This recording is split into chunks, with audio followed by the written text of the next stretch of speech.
Just a minute.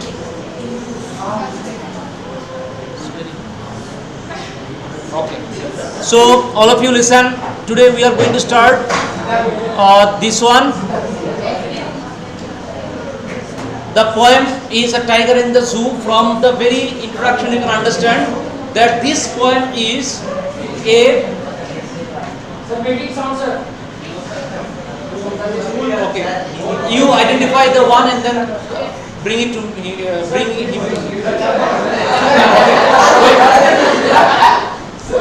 Okay. See, a tiger in the zoo.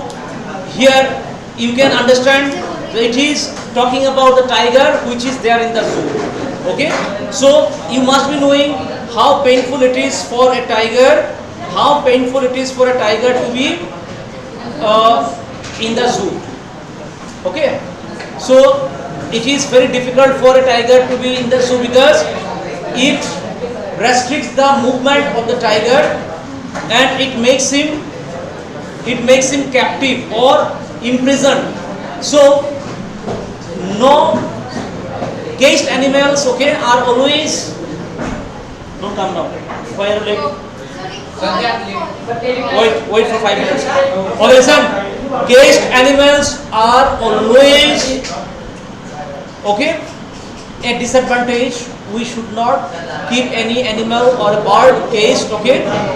Listen, because caged animals have no freedom, they have no identity. So that is why in this poem the poet has made a comparison between the caged animal and animals which are free. Okay, caged animals and animals which are free. Okay, he has compared both the categories of animals here, right? So let me read the theme for you, just listen. The poem contrasts the tiger in the zoo with the tiger in his natural habitat. Natural habitat means in its natural home, forest. The poetess describes how the basic freedom of movement and free will of a tiger is curtailed, matlab restricted, when he is imprisoned behind the confined space of zoo. Okay, his basic freedom of movement is restricted. Okay, therefore the poet criticizes those who keep animals inside the zoo. Right? Next, the tiger in the poem is the metaphor for all the caged animals who are stripped of their natural habitat. Okay, and thereby restricting them to the miseries of the caged world. The tiger in the poem is the metaphor for all the caged animals, right? They languish for the entire duration of their lifespan behind the caged cell of the zoo. The caged animals. They languish, they regret, they cry there for the entire life without getting any freedom. Therefore, the poet appeals to all those, okay, who keep the animals or the birds inside the cage, request them not to do that, okay. Then you see the poem moves from the zoo to the jungle and back again to the jungle. Means in one stanza I will find the poet describing about the tiger in the zoo. Next stanza is describing tiger in his natural habitat. Again the next stanza, the tiger in the zoo. Again the next stanza, the tiger in the natural habitat. So this is how the poet keeps switching the setting of the tiger. First it's inside the zoo, next in the natural habitat. Again inside the zoo, again natural. Okay? So this way the poet keeps describing about the tiger. Okay?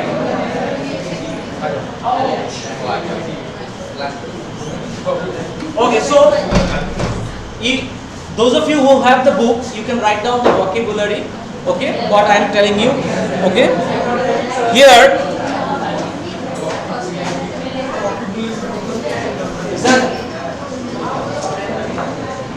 you see we are starting with the tiger.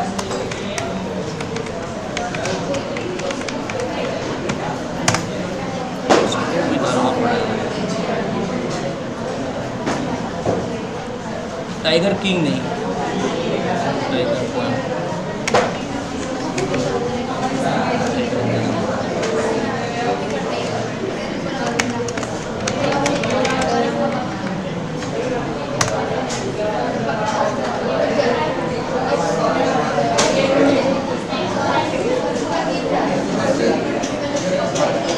Okay, so the first stanza goes like this. He stalks in his vivid stripes. Okay, so stalk, the meaning of stalk is walk slowly. So you can write down, those who have books, you can write down stalks means walk slowly, and walk slowly. Vivid means clear, and parrots means feet, F-E-E-T. Parrots means feet, F-E-E-T, feet. Okay, now stalks meaning walk slowly, vivid means clear, and parrots, P-A-D-S, parrots means feet here, F-E-E-T, feet. Okay, so now let me explain you the meaning. See here, in the first stanza, the poet describes about a tiger. In the first stanza, the poet describes about a tiger in the zoo. He says he stalks in it vivid stripes. Stalks means inside the zoo, inside the cage, the tiger is walking very slowly.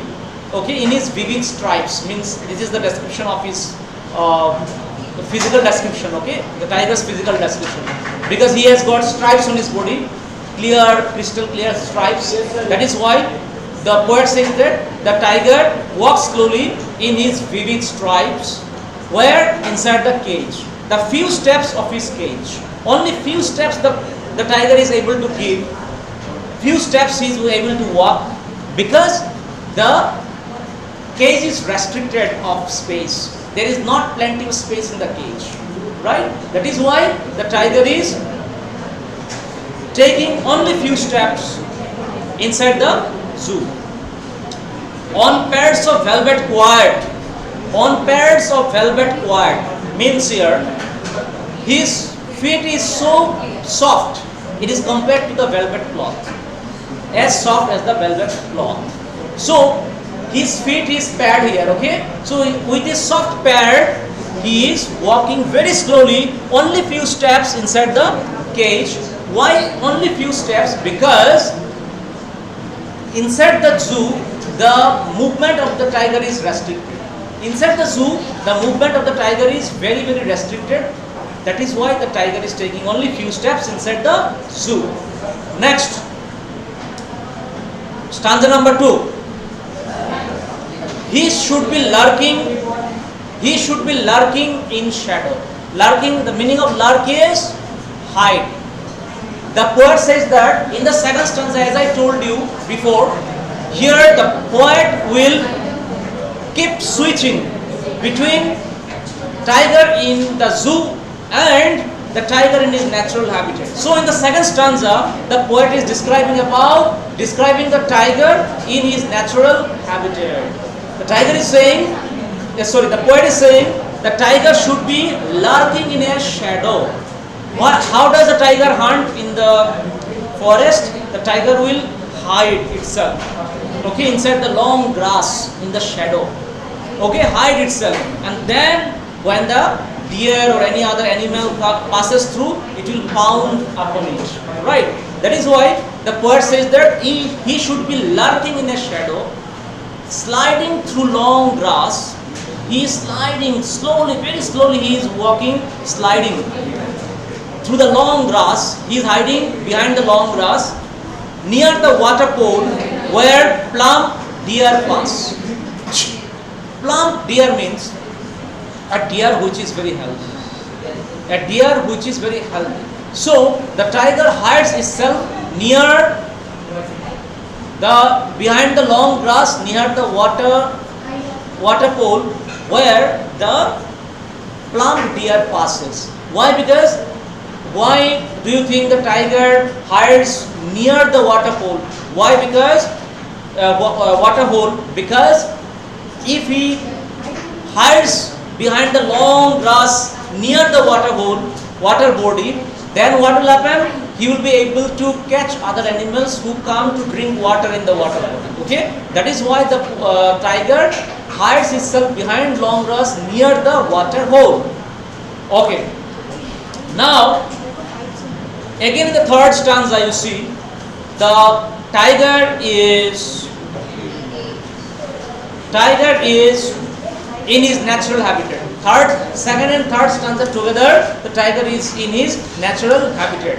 Here again you can see the tiger in his natural habitat in the third stanza. देखो, he should be snarling around houses. Snarling around means he would be, the meaning of snarl you can write down here. Snarl means show the teeth, you can write, show the teeth. Show the teeth, T-double-A-T-H. Show the teeth, T-double-A-T-H. Okay. So, snarl. Then jungle's edge, you underline and write down the meaning of jungle's edge. Jungle's edge here means border of the forest. Border of the forest. Border of the forest. Next, bearing, B-A-R-I-N-G, देखो कहाँ है bearing. Have you got bearing? Yes, sir. Okay, write down showing. Bearing means here, you can write down the meaning of bearing means showing. S-H-O-W-I-N-G. Showing. And next you see white fangs. So if you can see white fangs here means white teeth. White fangs means white teeth. Now let us go back to the poem and see. See here. See. He should be snarling around houses. Snarling around houses here it means he must be making typical sound showing his teeth, okay? At the jungle's edge. It means at the border of the jungle. From where the jungle starts. Okay, in the border what happens? The other side of the border is the village and the another side is the jungle. So this border, okay? So when the tiger is in his natural habitat, he moves along the border, okay? And terrorizes the villagers, means frightens the villagers by making different kinds of sounds. He should be snarling around houses at the jungle's edge because at the border of the jungle there must be villagers, houses in the border. So he is scaring those people in the village. Bearing means showing his white teeth, his claws, terrorizing the village. He is terrorizing the entire villagers. Okay, while he is in his natural habitat, sometimes from the jungle he goes to the border of the forest where there is a village, okay? Other side of the border there is a village and he keeps terrorizing the villagers. Now, next, all of you see, the next stanza is the tiger in the zoo. The next stanza is tiger in the zoo. Once again, he is switching from tiger in the natural habitat to tiger in the zoo. देखो बेटे, tiger in the zoo next. He is locked in a concrete cell. Here, what does concrete cell refer to? Zoo. Okay. Concrete cell here refers to the zoo.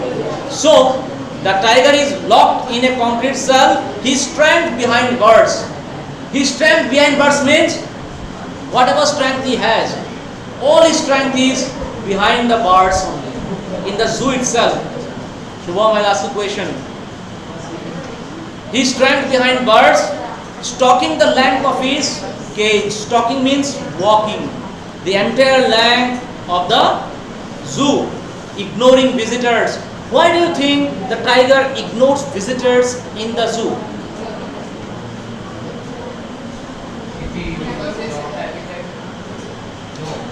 Why does the tiger ignore the visitors in the zoo? The tiger ignores the visitors in the zoo because he is not happy inside the zoo. So he doesn't like the presence of human beings. Those who go to see the zoo inside the animal inside the zoo, So here the tiger ignores the visitors because he is not happy with his zoo life. That is why he is ignoring the visitors. Okay, so the writer, the poet says that he is locked in a concrete cell. Concrete cell here refers to the concrete wall of the zoo. Okay, he is strength behind the birds. He cannot apply his strength because all his strength is confined inside the birds only. Maria. Stalking the length of his cage. He is walking the entire length of his cage. Okay, because he is inside the zoo, ignoring the visitors. Arya, why do you think the tiger ignores the visitor inside the zoo? Okay, next. And the last stanza you see, he hears the last voice at night, the patrolling cars. This is also inside the zoo. This setting is also inside the zoo, not in the natural habitat. Okay, so when a tiger is inside the zoo, he hears the last voice at night. The patrolling cars. Patrolling cars here refers to the.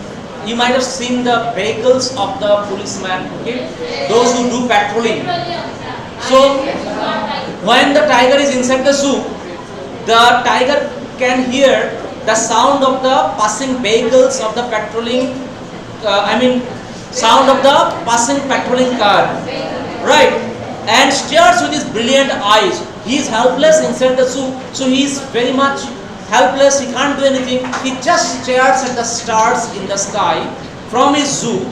He stares with his brilliant eyes because the eyes of the tiger are very, very bright. So as he has nothing to do, he has become helpless. Therefore, with his brilliant eyes from the zoo itself, he is looking at the brilliant stars. Okay, so this is how the poem comes to an end. What does it mean? The last stanza, the poet means to say that as the tiger is inside the zoo, absolutely helpless, not able to do anything. Therefore, the tiger has nothing to do except listening to the sound of the patrolling cars as well as watching the bright stars with the help of his bright eyes. Okay, so it's a very small poem, but it's an awareness poem. What is the awareness he has created? That we should not keep the animals caged, because caged animals lose their identity, lose their freedom of movement, which is there with every, God has given to every bird, animals and human beings. So we should not deprive the animals of their basic freedom of movement, basic freedom of growth, basic freedom of